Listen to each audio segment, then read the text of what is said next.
कक्षा 7वीं में आप सभी का स्वागत है। आज हम नागरिक शास्त्र की पुस्तक सामाजिक एवं राजनीतिक जीवन 3 इसके 9वें अध्याय का अध्ययन करेंगे। अध्याय का नाम है बाजार में कमीज, अ शर्ट इन अ मार्केट। ये इस अध्याय का दूसरा और अंतिम भाग है। कल हमने इसके बारे में पढ़ा। हमने शुरुआत की थी अध्याय की पूंजी के बारे में। हमने बात की थी स्थायी पूंजी और कार्यशील पूंजी के बारे में। फिर हमने स्वप्ना की कहानी के बारे में हमने पढ़ा, किस तरह से उसे कर्जे की ज़रूरत पड़ी, किस प्रकार से उन व्यापारी ने उनका शोषण किया, बाज़ार भाव से कम भाव से उसकी रुई खरीदी। हमने इरोड के बुनकरों के बारे में भी हमने पढ़ा।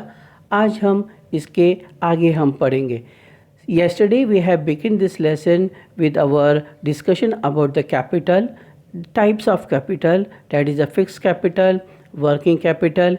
We have also learned about the story of Swapna in Kurnool, how the trader exploited her poverty, how he purchases her entire produce of the cotton less than the market price. We have also learned about the weavers and their conditions. In this discussion, in the present lesson, we shall know more about the textile producers, more about the equality in a market. So now let us begin. Delhi के निकट वस्त्र निर्यात करने का कारखाना, garment export factory near Delhi.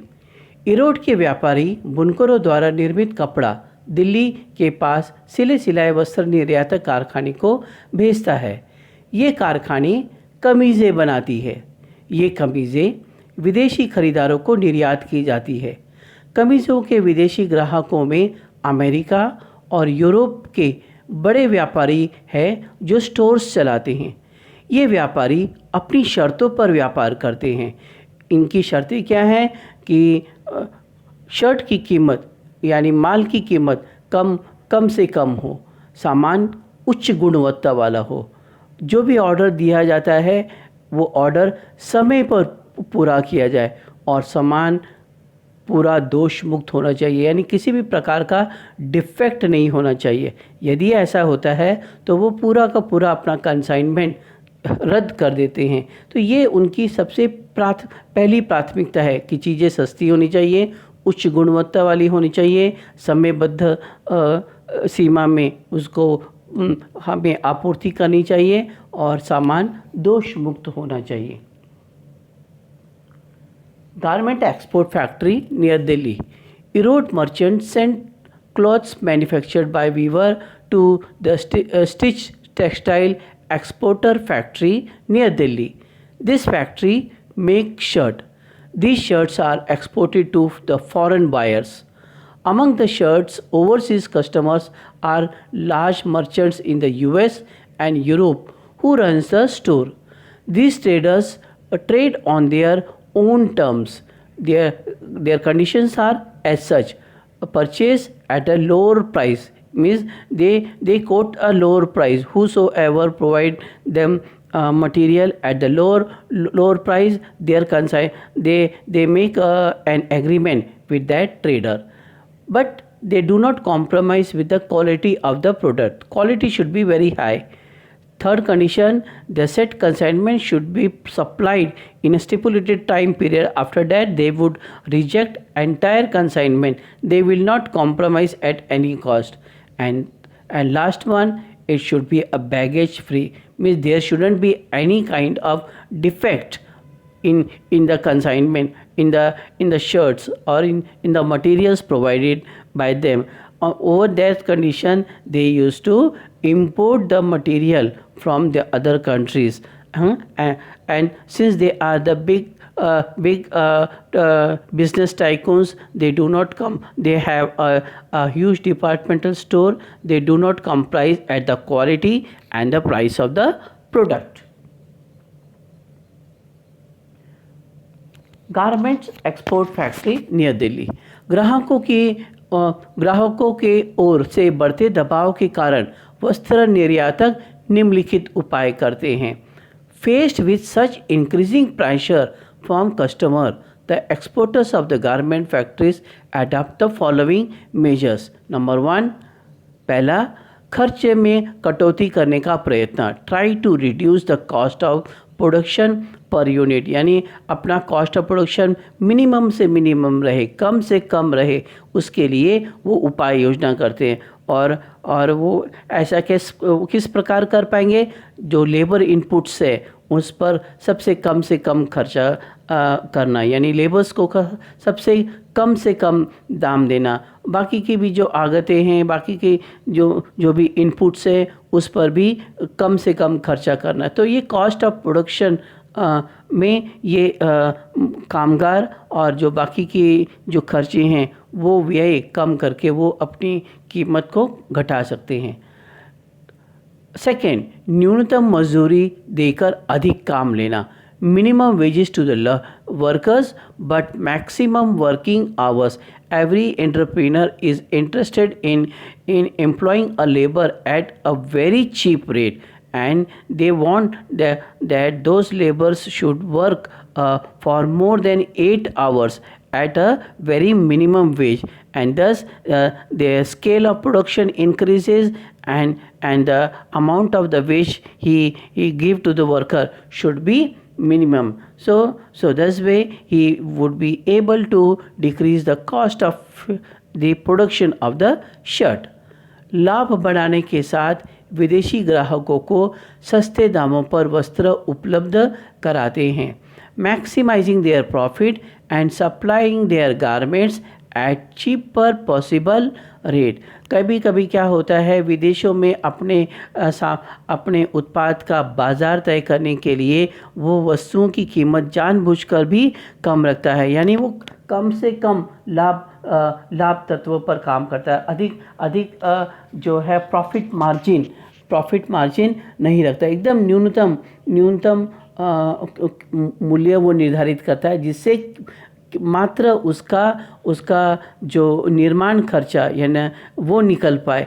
और इस तरह से एक बार अगर उसके उत्पाद की पैठ विदेश में बैठ गई, फिर वो धीरे धीरे अपने उत्पाद का दाम बढ़ाता है. लेकिन प्रारंभिक तौर पर वो वस्तुएं सस्ती दामों पर बेचने की कोशिश करेगा, उनके मूल्य कम से कम रखने का प्रयत्न करेगा. Impex garment factory. अब हम बात करते हैं इम्पैक्स गारमेंट फैक्ट्री. ये एक आपको उदाहरण दिया गया है. इस इम्पैक्स गारमेंट फैक्ट्री में कम से कम 70 वर्कर काम करते हैं. 70 labours works in this Impex factory. अधिकतर मजदूर महिलाएं हैं. Maximum labourers are women. स्त्रियों को सहायक के रूप में नियुक्ति, यानी स्त्रियों को किस लिए काम पर रखा जाता है? बटन टाँकने के लिए, इस्त्री करने के लिए, पैकिंग करने के काम पर. तो ये जो है इस तरह से वो अपना कॉस्ट ऑफ प्रोडक्शन कम, यानी उत्पादन लागत वो कम रखने की प्रयत्न करता है, क्योंकि महिलाओं को कम से कम न्यूनतम मजदूरी देने पर भी वो काम करती है. इसलिए इम्पैक्स फैक्ट्री के मालिक ने अधिकतर जो क्या कहते हैं मजदूर महिलाएं ही रखी.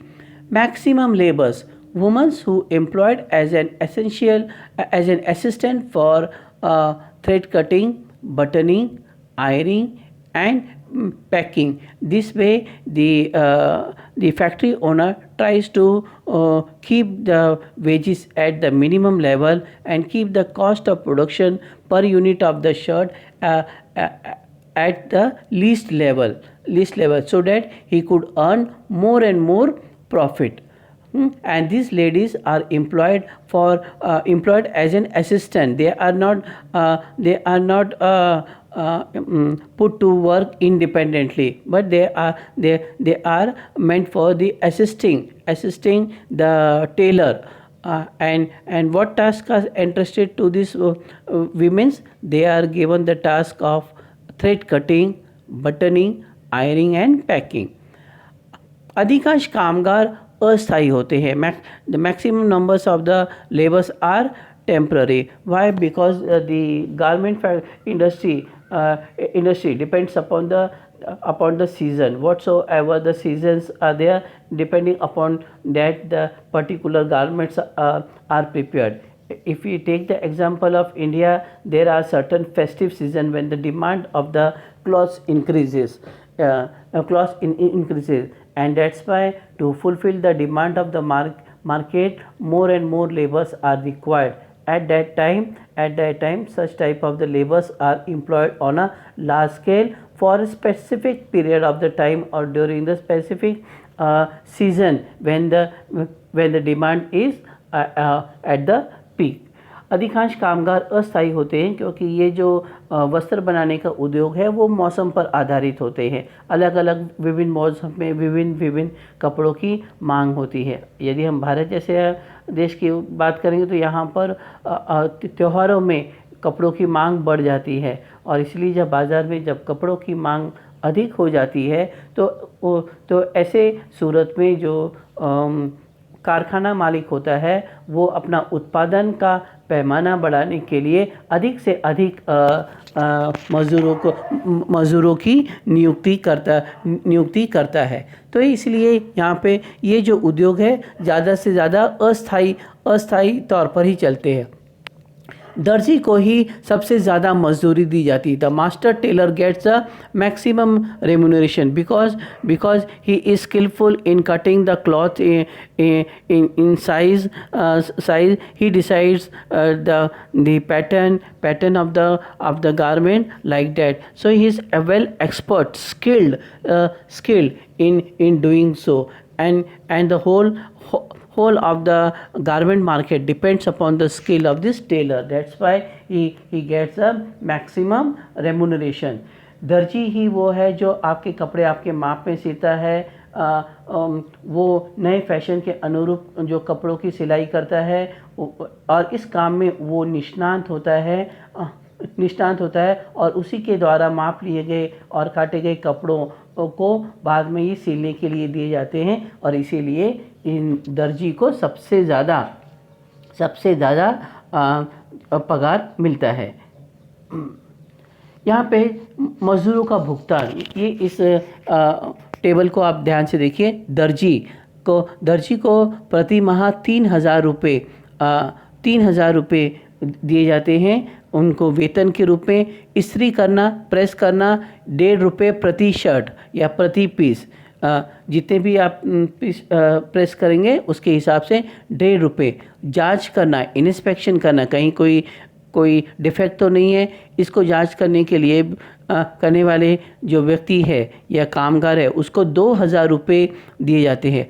धागे काटना और बटन लगाना, इसको इन्हें 1,500 रुपये प्रति माह दिए जाते हैं। Look at this table carefully. This table shows the remuneration which is given to different levels of the labor. Those who are very skillful, like tailor, he gets a maximum of 3,000 rupees per month. For the labor who indulge in the ironing of the clothes, he will get ₹1.50 per piece. Inspectors who inspect whether there is a defect or not, that person also get ₹2,000 per month.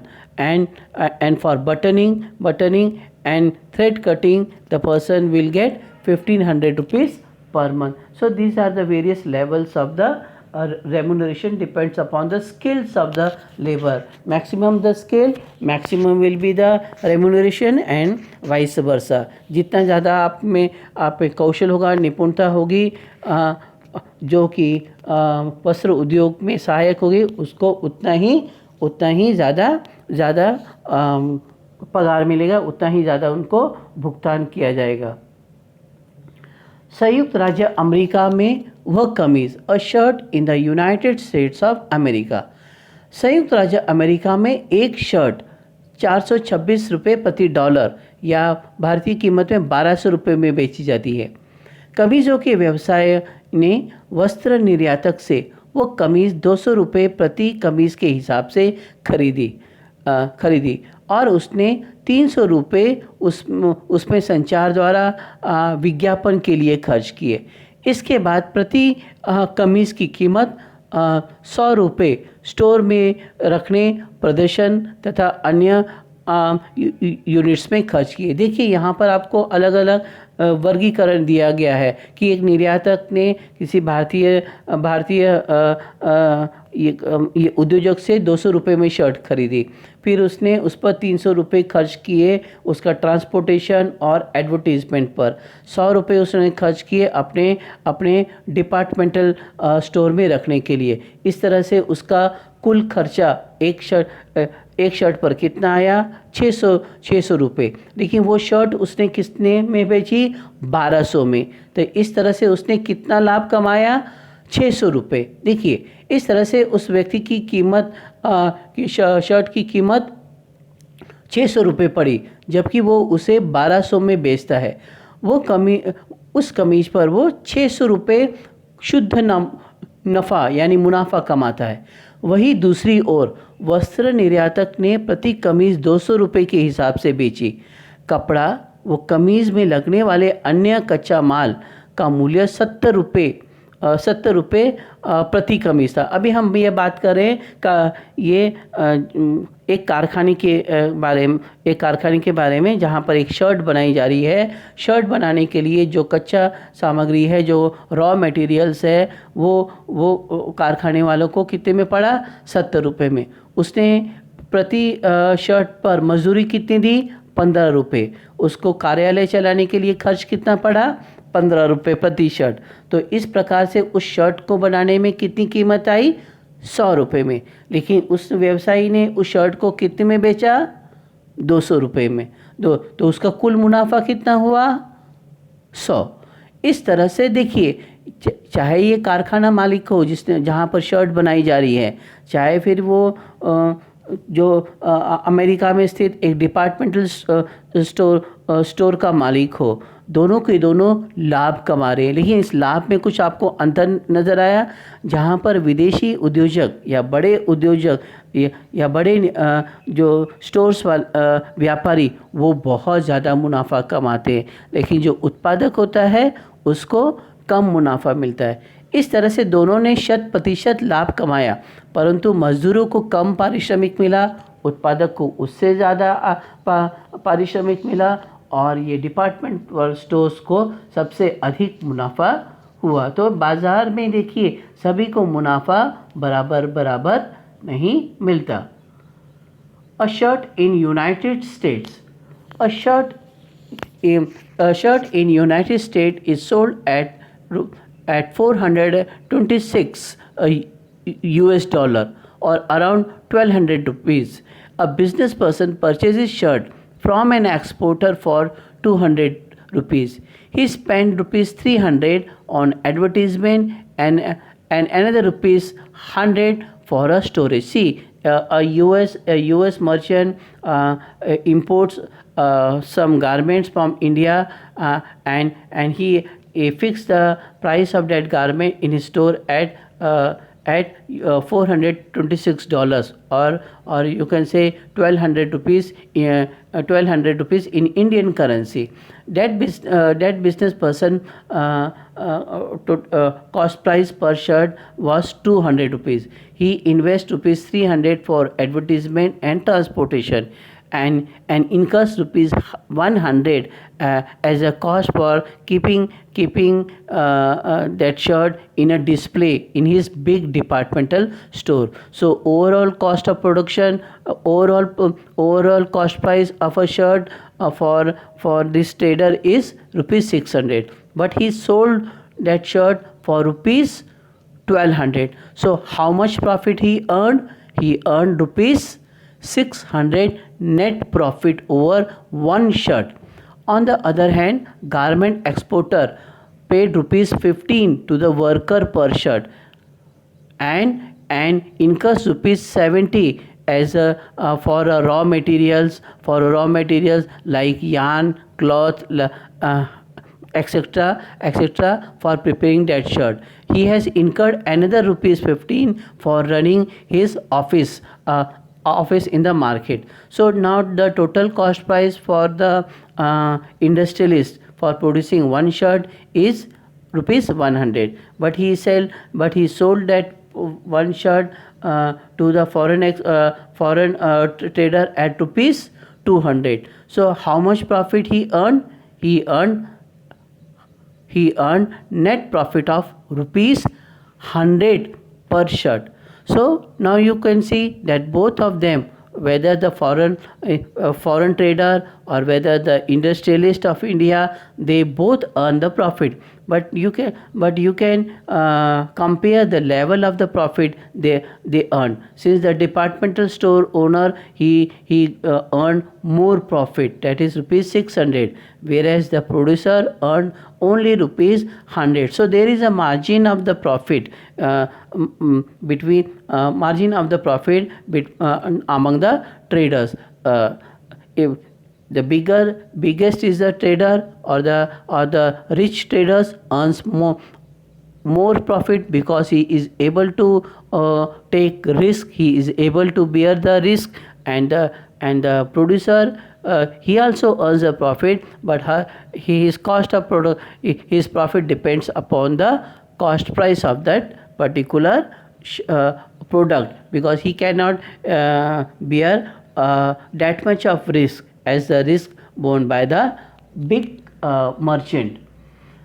Both of them earn 100% profit. The workers get minimum wage, but what is the condition of the laborers who are engaged in such type of the activity? They get less amount of the wages. They don't have any profit margin. They just live at the subsistence level, you can say. And these big traders or big factory owners, they exploit their poverty. They employ them at a low wages, and put them to work at for a more hours. बाजार में लाभ कमाने वाले कौन हैं? Who are gainers in the market? बाज़ारों में एक श्रृंखला रुई के उत्पादक को सुपरमार्केट की खरीदार से जोड़ देती है। इस श्रृंखला में हर स्तर पर खरीदना और बेचना होता है। हमने स्वप्ना के उदाहरण से पढ़ा, हमने इरोड के बुनकरों के बारे में हमने पढ़ा, हमें दिल्ली के कारखाना मालिक के हमने बारे में पढ़ा। सभी कुछ ना कुछ बेचते हैं और खरीदते हैं। तो ये उत्पादन की प्रक्रिया में या वस्त्र उद्योग में हर स्तर पर कुछ ना कुछ बेचना और खरीदना होता है। जैसे अभी किसान, बुनकर, श्रमिक, कारखाना मालिक, थोक व्यापारी, फुटकर व्यापारी, निर्यातक और ग्राहक सभी बेचने और खरीदने के काम में संलग्न होते हैं। सभी को कुछ ना कुछ लाभ तो मिलता है, लेकिन किसान, बुनकर और कामगार इन्हें कम लाभ होता है।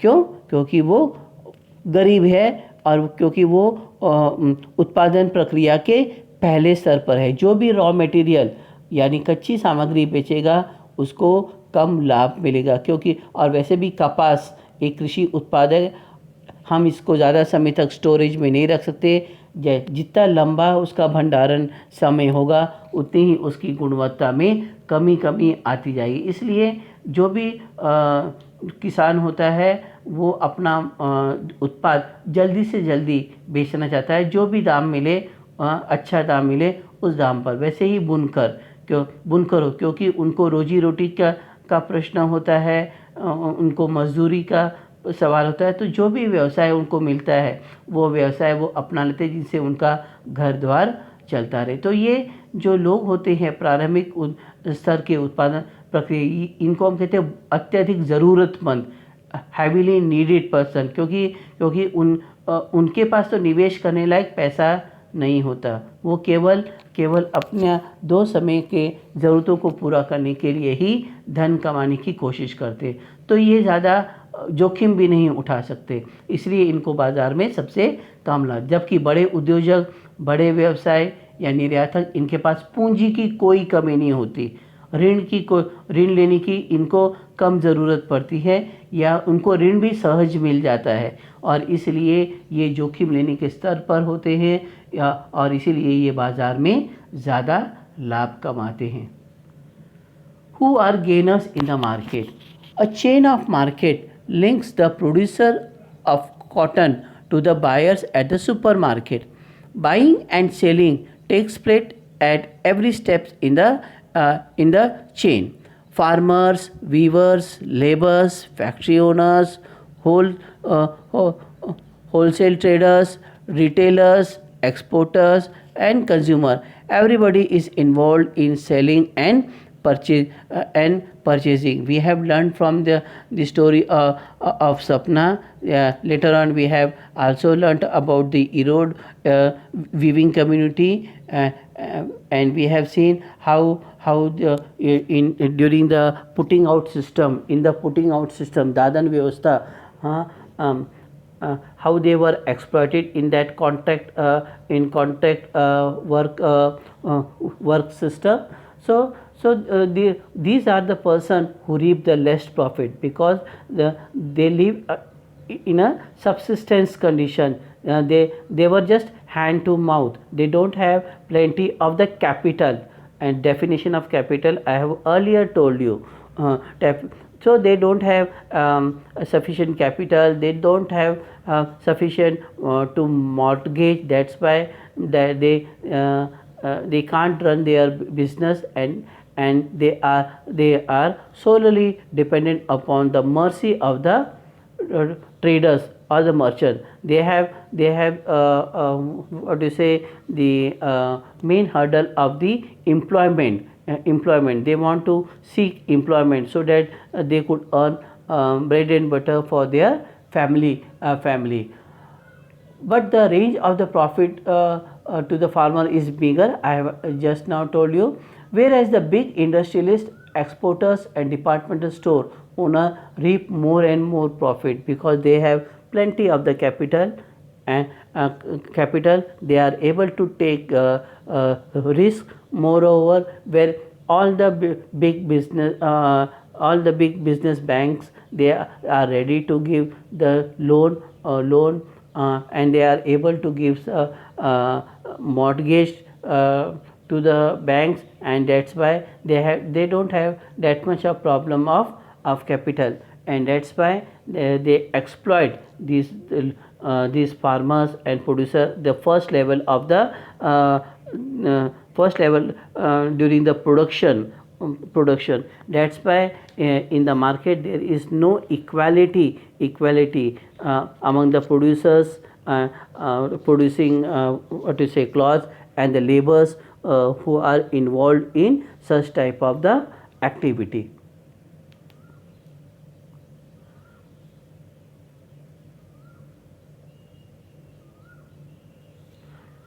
बाज़ार और समानता के बारे में हम एक बार दोबारा बात करते हैं। विदेशी व्यवसायों ने बाज़ार में अधिक मुनाफा कमाया।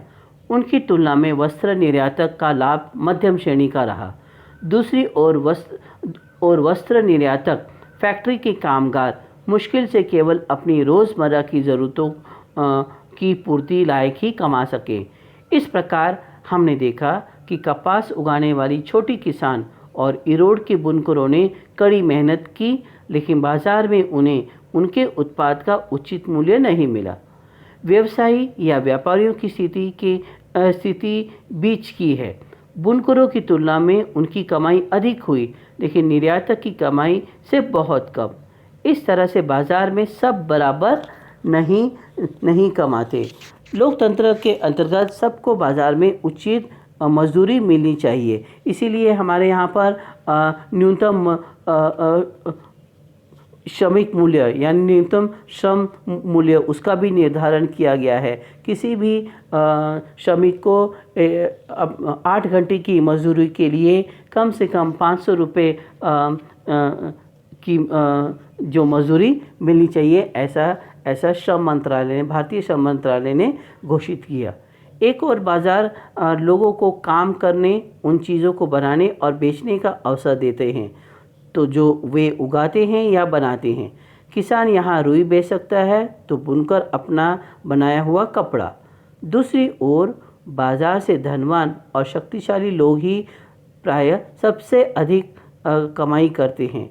ये वे लोग हैं जिनके पास पैसा है, अपने कारखाने हैं, बड़ी बड़ी दुकानें हैं और बहुत ज़मीनें हैं। गरीबों को अनेक चीज़ों के लिए धनी और शक्तिशाली लोगों के ऊपर निर्भर रहना पड़ता है। कच्चा माल प्राप्त करने और अपना सामान बेचने के लिए और प्राय नौकरी प्राप्त करने के लिए भी निर्भर रहना पड़ता है। इस निर्भरता के कारण बाजार में गरीबों का शोषण होता है। इस समस्याओं के समाधान के लिए भी रास्ते हैं, जैसे उत्पादक मिलकर सहकारी संस्थाएं बनाएं और कानूनों का दृढ़ता से पालन करें। कौन से कानून? मैंने श्रम कानून के बारे में अभी आपको बताया। हमारे यहाँ पर एक श्रम मंत्रालय है जो हर साल बाज़ार भाव यानी बाज़ार में कितनी महंगाई बढ़ी और श्रमिकों को उनके श्रम का कितना मेहनताना दिया जा रहा है उसका अध्ययन करते हैं और उसके आधार पर श्रमिकों का पारिश्रमिक बढ़ाने की पेशकश करते हैं। आइए अभी हम देखते हैं कि हमने अभी तक क्या सीखा। व्यवसायी बाजार में अधिक मुनाफा कमा पाते हैं, इसका क्या कारण है? An entrepreneur is able to reap more profit, explain the reason.